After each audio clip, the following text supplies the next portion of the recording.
Here at the Urban Times, we're joined by Mike Davies, British architect and master planner of Rogers Stirk Harbour Partners. He's here to talk a little bit about his thoughts on urban design and about his new exciting venture, Grand Paris. Thanks for being with us today. First, I'd just like to ask if you could tell us a bit about yourself and what you do. I'm an architect and urbanist, and I've been working in the same firm for 40 years.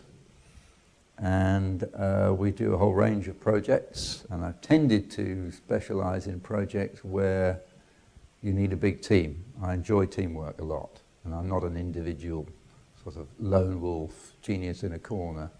I'm A, not a genius, and B, I enjoy other people and interacting with other people, so that's what I do. Rogers Stirk Harbour Partners is a well-respected architectural practice that you've worked with from the very beginning.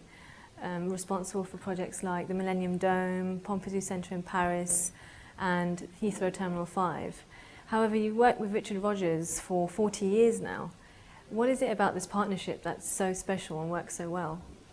I think it's that we're balanced characters. We're not very extreme. We're not very difficult to get on with as a group. And despite the fact we've got quite different characters, we've got a synergy of how to work together. I think I've only had one raised voice with Richard in 40 years. Never had a row, and we get on extremely well. And we get on, all of us get, there are 10 partners now in the firm, and we all get on incredibly well together. So there's a bond of trust that's not related to the project. It's related to a group of people who've spent a lot of their life together. Are there a particular set of values that you lead your professional life by, and does it cross over into your personal life at all? I think there is, really. The company constitution, which we derived quite early in the process, is a written constitution and guides us today. It's the same constitution that started out in the 80s. And we do no projects related to war or pollution, so we have sort of moral principles that we run by. And we look very, very carefully at the sort of clients we get involved with. We don't just grab everything that comes in through the door. We also think that if we're fortunate, you should contribute to the people who are less fortunate. So we set up a charity, which is part of the office, and we all contribute to the charity. And so 20% of any profit we make goes to charity, and has done since the beginning. When you're looking for graduates to join your team, what is it that you look for? Prime thing we look for is raw talent, because that's got us where we are, and the firm is immensely talented, and I'm privileged to work with a very large number of talented people. So we look for people who are rounded characters, who are flexible, socially able, articulate, intellectually powerful, and architecturally or urban talented. We have a very low turnover of staff.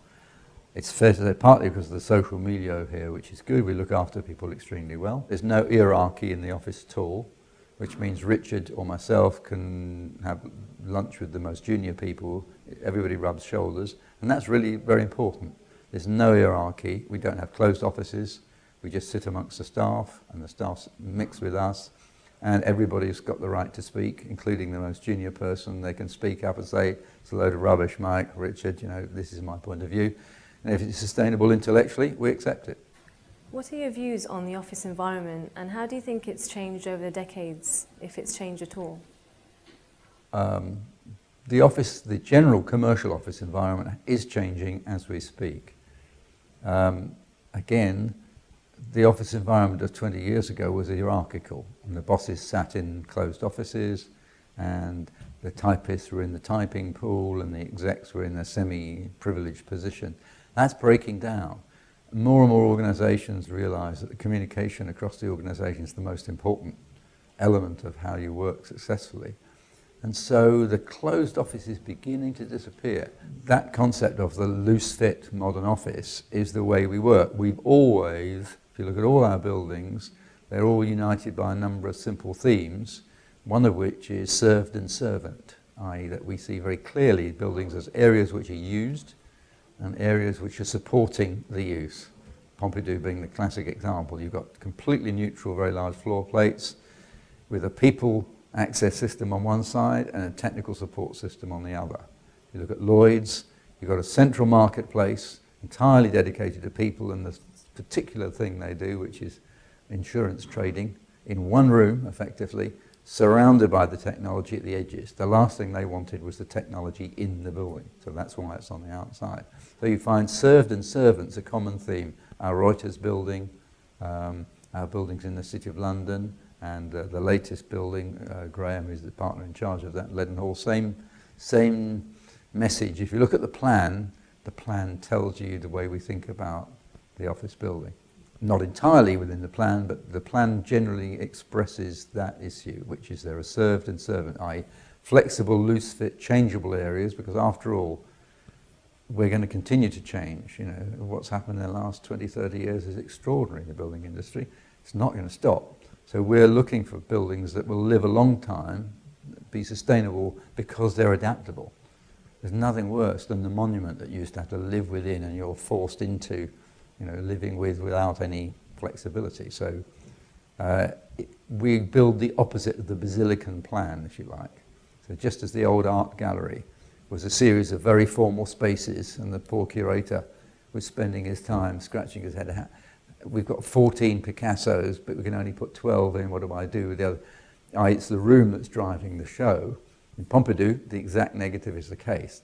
The curator makes the space that suits the work. So it's much more to do with the actual object rather than living with the building. And the building's really backdrops for work and backdrops for enjoyment, backdrops for play and leisure. And that's the way it should be. They're really to do with people in the end. They look very technological, and we're known for buildings that look technological, but in fact, it's all about the way people operate and interact.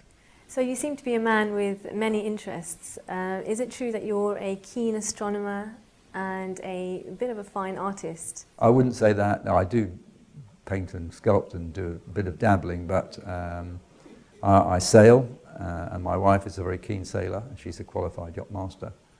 And I used to be the chairman of the Sandstone Climbing Club of Great Britain for many years. So I do a range of reasonably athletic things, and I have intellectual interests. Astronomy is an intellectual pastime as well as a practical one, and I go all over the world.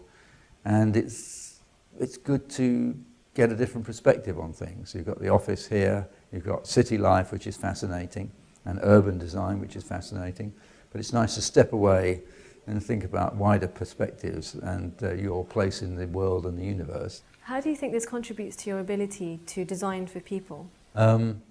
I think if you interact with people in different environments, it makes you more tolerant, more understanding of different points of view. And I think the office does it as a whole. It's not just me. We all tend to do it. We all have rich social lives. And I think that if you have rich social life, it feeds back into the work you do. You're more considerate, you think of other people, you try and put yourself in the place, as any good architect should, of the users of the building. Bearing in mind those users may change over time. So we're trying to preempt the future as well as solve the present. The Urban Times is always tuned in to socially good initiatives within the environment that we live and work in. What aspects are close to your heart when designing urban spaces and buildings? Well, we did a very large project in Paris, which is still ongoing because it's not a shot in the dark, or flash in the pan. It's a long-term project, which was to do with turning the city into a greener, more ecological place. And Paris was chosen by the then President of France, Nicolas Sarkozy, and we were commissioned with a direct commission to look at placing Paris as the greenest, spiritually speaking, ecological city in 20 years' time. So how do you change Paris for the good in environmental responsibility terms?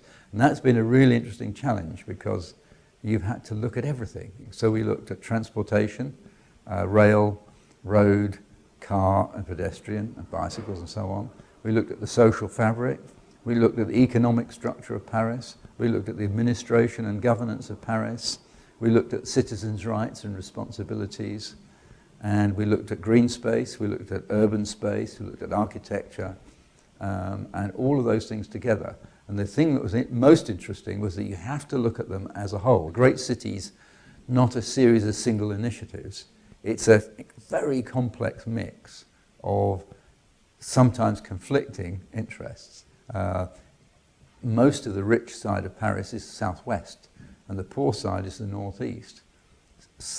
Similar in many European cities, because the winds are prevalent from the southwest, which means all the pollution tended to blow northeast, and all the factories tend to be north. London's the same. Southwest London, Kew, Richmond, Barnes are very well-to-do, and Edmonton, Walthamstow tended to be more down market. And it's partly because there's a lot of industry, and the Lee Valley was a natural industrial park in some ways, and Paris is the same. So you get this strange situation where the geography needs to be changed if you're going to rebalance the city, because balancing the city up, making a city with a reasonable equilibrium, is probably the first principle of a good social environment.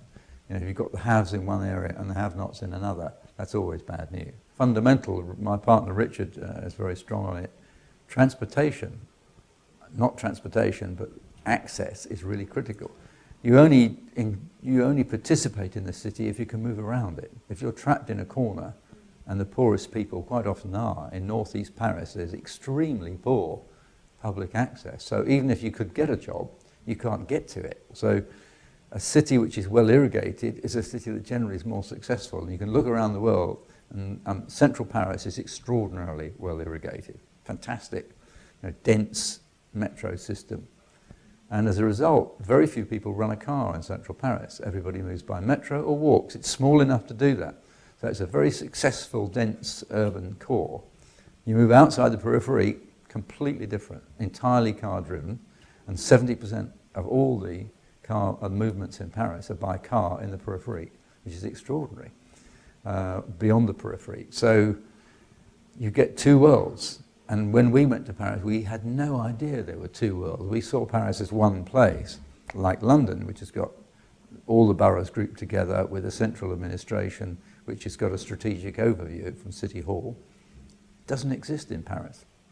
So one of the radical changes of Grand Paris was to suggest that Paris should be a metropolis, which it wasn't. It really wasn't 5 years ago. It's very difficult to get strategic initiatives through in the regions around Paris because building consensus is so difficult. And that's changed, and now all the parties, the regions, central Paris and the state have all got together, and despite the fact that the president is now not the president, we've got a new president, the system is now in place to integrate all of Paris into one strategic region and have a metropolitan overview, which makes a significant difference. They voted 33 billion euros for the new suburban metro, which is a way of reinforcing the suburbs with polyvalent nodes rather than just reinforcing the great powerful centre more and more. So it's much more distributed. So I know you mentioned vaguely about the contrast between London and Paris. As a master planner, what would you change if you were to redesign London? We have the same problems in London and Paris in terms of commuting and long distance, because we're still very centralised. I think I would work very hard to polycentralise it, which means to make strong nodes outside the centre, which means that people don't have to travel as far to work. And for normal social fabric, you shouldn't have to travel all the way in. And London is more diverse than Paris, is more centralised than London. So I think making the city more balanced and more distributed is a positive objective. Here we're very lucky, we're much greener than Paris in terms of our physical resource. We've got great parks in the centre, and the British love of the garden and landscape has ensured that London is a greener place. And I think linking all those through together into a big green space network is certainly a good thing to do. I think one of the big challenges of London is the physical fabric, the housing fabric. I was speculating yesterday that we probably change less than 0.5% of London a year, maybe less, probably less than that, which means the city has got an incredibly long time scale. And how do we, in moments of change as we have now, we've become ecologically aware strongly for the first time, really, and it's a global phenomenon rather than local. It's a moment to reflect on the physical fabric. How can we upgrade significantly, and how can we fill in? We're all very strong. Richard spent many, many months banging on about using greenfield land rather than spreading further and further. And because we have a green belt around London, we've been quite effective at not spreading forever. And I think the benefits of a compact city, and London is growing, Paris isn't growing at the moment, and I think we've got opportunities to make a great polyvalent city in London. In 2000 you received a CBE for your services to architecture.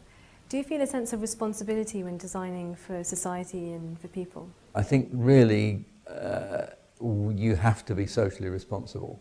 If you're going to play a meaningful role in society, we're part of the city, we're contributors to it and users of it, and we have to design things which are socially useful, which are not monuments to ourselves and not really monuments to our clients. So I think we've got responsibilities which go beyond architecture per se. Now people realise that the public space is the most important cement of the city. Places that people can enjoy together are what the city's about, really. We've got our private functions in our firms and our various workplaces. But when we interact as a city, we interact in public. And the transportation system is part of that public realm as well. So it's not just a green space in a park, it's the metro, it's the station, it's the bus stop, it's the local service node. All of those are part of the public realm. And I think if you really work hard on upgrading and improving and adding enjoyment to the public realm and facility and working hard on the return of personal service so that people feel part of the system and not resisting to it, I think you're providing a service that we need to do.